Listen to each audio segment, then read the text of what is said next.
you. It feels wonderful. I can't tell you how deep the delight is to be here.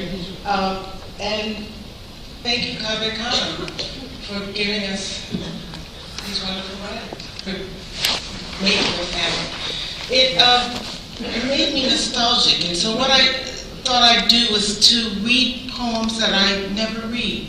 You know, when you write a book and then you publish it and you read from that book and then it gets put aside when you read for the next book. And I love all those children, but some of them are still in the cellar. They've been put there and I want to bring a few out. So I thought what I'd do is read a poem from a few of my older books. I don't know how far I'll get. And then end with a couple new poems. So don't be afraid by the books. For my very first book, Yellow House in the Corner,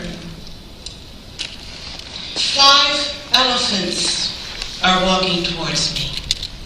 When morning is still a frozen tear in the brain, they come from the east, trunk to tail, clumsy ballerinas. How to tell them all evening I refused consolation. 5 umbrellas, 5 willows, 5 bridges and their shadows. They lift their trunks, hooking the sky I would rush into, split pod of quartz and lemon. I could say they are 5 memories, but that would be unfair. Rather, pebbles seeking refuge in the heart. They move past me. I turn and follow. And for hours, we meet no one else. And then from a book called Museum, The Fish in the Stone. The fish in the stone would like to fall back into the sea. He is weary of analysis, the small predictable truths. He is weary of waiting in the open, his profile stamped by a white light. In the ocean, the silence moves, and so much is unnecessary. Patient, he drifts until the moment comes to cast his skeletal blossom. The fish in the stone knows to fail is to do the living a favor. He knows why the ant engineers a gangster's funeral, garish and perfectly amber. He knows why the scientist in secret delight strokes the fern's voluptuous braille. Thomas and Beulah, I think only to be fair, I should read one poem from Thomas's point of view and one poem from Beulah's. So, it's the story of a marriage. Here's Thomas, jiving. Heading north, straw hat cocked on the back of his head, tight curls gleaming with brilliantine, he didn't stop until the nights of Chaw and River Bright had retreated somehow into another's life. He landed in Akron, Ohio, 1921, on the dingy beach of a man-made lake. Since what he'd been through, he was always jiving, gold hoop from the right ear jiggling, and a glass stud bright blue in his left. The young ladies saying, he sure plays that tater bug like the devil, sighing their sighs and dimpling. Recovery. He's tucked his feet into corduroy scuffs and gone out to the porch. From the parlor with its glassed butterflies, the mandolin on the wall, she can see one bare-heeled Bobby. Years ago, he had promised to take her to Chicago. He was lovely then, a pigeon whose pulse could be seen when the moment was perfectly still. In the house, the dark rises and whirs like a loom.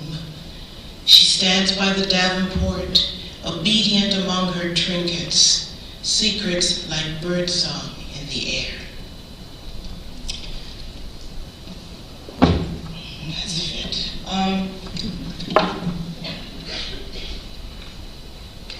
Hully Gully. Do you remember that dance? If you don't, you're too young.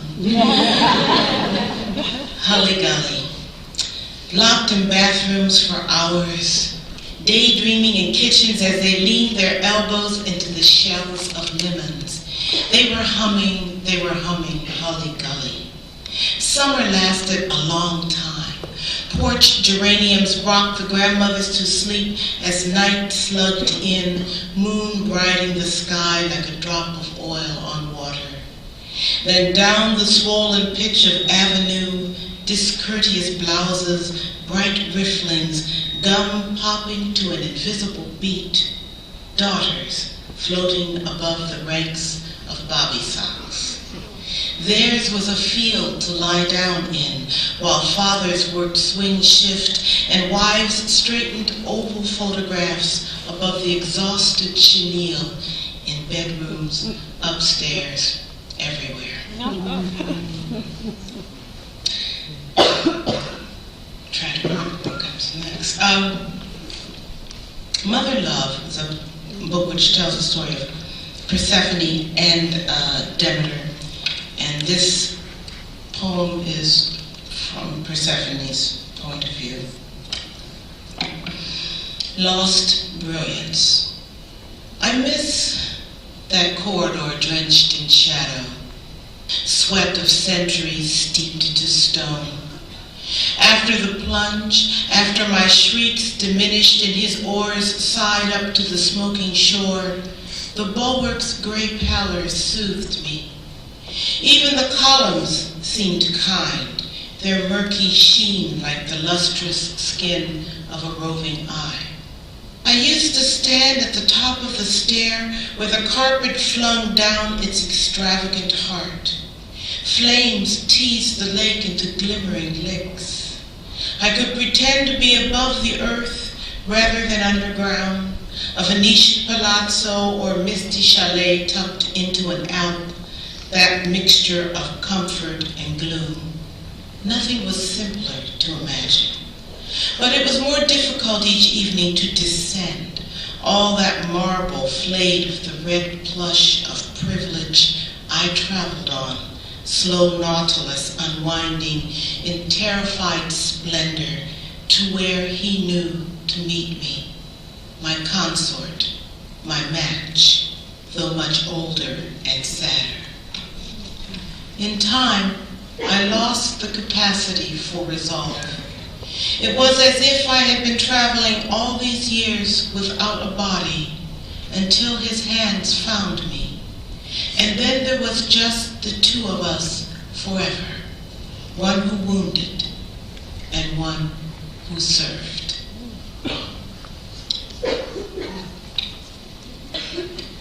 On the Bus with Rosa Parks came out 1999, and I'll read one poem from the sequence. It's called On the Bus with Rosa Parks. The title is a quote from one of the freedom writers. The situation is intolerable. Intolerable. That civilized word. Aren't we civilized too? Shoes shined, each starched cuff unyielding, each dove-gray pleated trouser leg a righteous sword advancing onto the field of battle in the name of the Lord. Hush now. Assay the terrain. Around us all dark and the perimeter in flames, but the stars, tiny missionary stars, on high, serene, studding the inky brow of heaven. So what if we were born up a creek and knocked flat with the paddle, if we ain't got a pot to piss in and nowhere to put it if we did? Our situation is intolerable. But what's worse is to sit here and do nothing. Oh yes. Oh mercy on our soul. In trying to choose poems, I realized I had to choose short ones. Describe yourself in 3 words or less. Stanzas, what the heck, 3 words. I'm not the kind of person who praises openly or for profit. I'm not the kind who will steal a scene unless I've designed it. I'm not a kind at all. In fact, I'm itchy and pug-willed, gnarled and wrong-handed, never amorous but possessive possessing a wild, thatched soul. Each night I set my boats to sea and leave them to their bawdy business. Whether they drift off, maddened, moon-rinsed, or dock in the morning, scuffed and chastened, is simply how it is, and I gather them in. You are mine, I say to the twice-dumped cruller before I eat it. Then I sing to the bright-beaked bird outside, then to the manicured spider between window and screen. Then I will stop and forget the singing. See, I have already forgotten you. And my last book was Sonata Monautica, came out in 2009. And it was hard to choose one from that because they're all so connected. But here's one later in the book when the musician is in his dotage. Vanities. As if music were a country, he'd filled the biggest assembly rooms on the busiest square of the capital city. He'd played the best parties, saw Bo Brummel blast protocol with a single nod of his chin. That had been during his concert season, when everyone was buzzing. He had owned the Pall Mall. Didn't that count for something? Music, coach wheels slithering, giggles jauncing the cream cups brimming from Milady's bustier, fear masked as delight. Music, his papa, his lost mother tongue. Music, winds howling down the four corridors of fate as he scrabbles after paper scraps, tumbles the length of wherever he turned, getting longer, clutching air, crying out, but soundlessly, a non-shout. I played that once, played that once, played that once.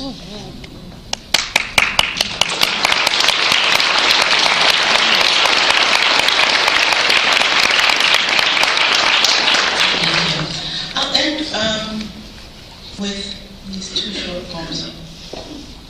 They're new. The spring cricket considers the question of negritude. I was playing my tunes all by myself. I didn't know anybody else who could play along. The tunes were sad but sweet and wouldn't come until the day gave out. You know that way the sky has of exhaling her last bright wisps?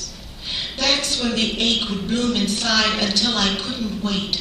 I knelt down to scrape myself clean and didn't care who heard.